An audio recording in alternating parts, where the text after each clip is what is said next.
This episode of Formula World was made in partnership with Origin Hope. Outsource content, outsource news, connect global business. First up on Formula World, Verstappen would have died at least 3 or 4 times. Red Bull's Max Verstappen is considered by many as an exciting driver and is often described as someone who is constantly racing at the limit. Former F1 driver Bruno Giacomelli, however, feels that had Verstappen raced during his time, i.e. the 70s and 80s, his driving style would have been considered dangerous and possibly life-threatening instead of being considered as exciting. He began by explaining how Juan Manuel Fangio's 5 world titles mean more than Michael Schumacher's 7. Looking at the results, Schumacher has won 7 world championships. Fangio has won 5, but Fangio won them with different cars and at a time when people were dying, you know what I mean? He then tied it back to how he believes Verstappen's driving style would have probably caused his demise more than a few times if F1 had the same level of safety as it had during his time. It means that Verstappen would have died at least 3 or 4 times if he had driven the cars of the 80s I was driving.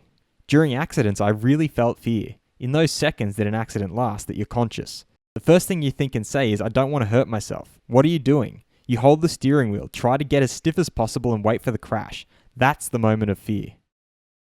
Could Formula 1 and Formula E merge? Formula 1 and Formula E are 2 completely separate entities, and there are people who advocate why either one of them is better, but Formula E co-founder and CEO Alejandro Agag hopes that both will eventually merge into a single racing series. Formula E will ultimately be the sport that represents the car industry, not Formula 1. He then gave his opinions on what will become of Formula 1. He laid out the 3 options Formula 1 has according to him. F1 has 3 options for the long term. Option 1 is a merger with FE, but at the moment it is not, perhaps in a few years. A second option is to stick with the internal combustion engine because the sport no longer cares about the development of the automotive industry. Option 3 is that Formula 1 will wait until 2039 before applying for a license for an electric class. Until then, we will have the license.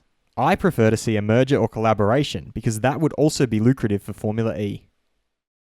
Fast feed.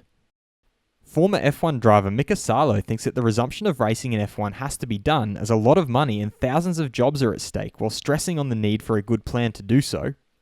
Renault team boss Cyril Abiteboul feels that some teams are more exposed than Renault when it comes to the effects of the scenario where racing is postponed for an entire year. He is also confident that the combination of spending limits, revamped technical regulations and new Concord agreements can allow Renault to get back into the lead if they do a good job. Former F1 driver Nico Hülkenberg is still aiming for a return to Formula 1 provided he gets a decent car which gives him the opportunity to compete. Former F1 driver Fernando Alonso has revealed that the new rules make him curious about a return to F1, but since they have been postponed until 2022, he now knows what to do and will announce that soon. F2 driver Christian Lundgaard feels that being signed by Renault for a seat in F1 is not in his hands, and maybe it's not in Renault's hands either. It depends on what Daniel Ricciardo will do. Mercedes' Valtteri Bottas thinks that he still has some things to improve on his driving style to achieve that one goal of winning a world title in F1. Red Bull team principal Christian Horner is of the opinion that people want to see sports and watch races where the final outcome is unknown. FIA Institute President Professor Gerard Saillant thinks that a Grand Prix doesn't have to be cancelled if one person is found to have the coronavirus, as the situation has evolved since Australia.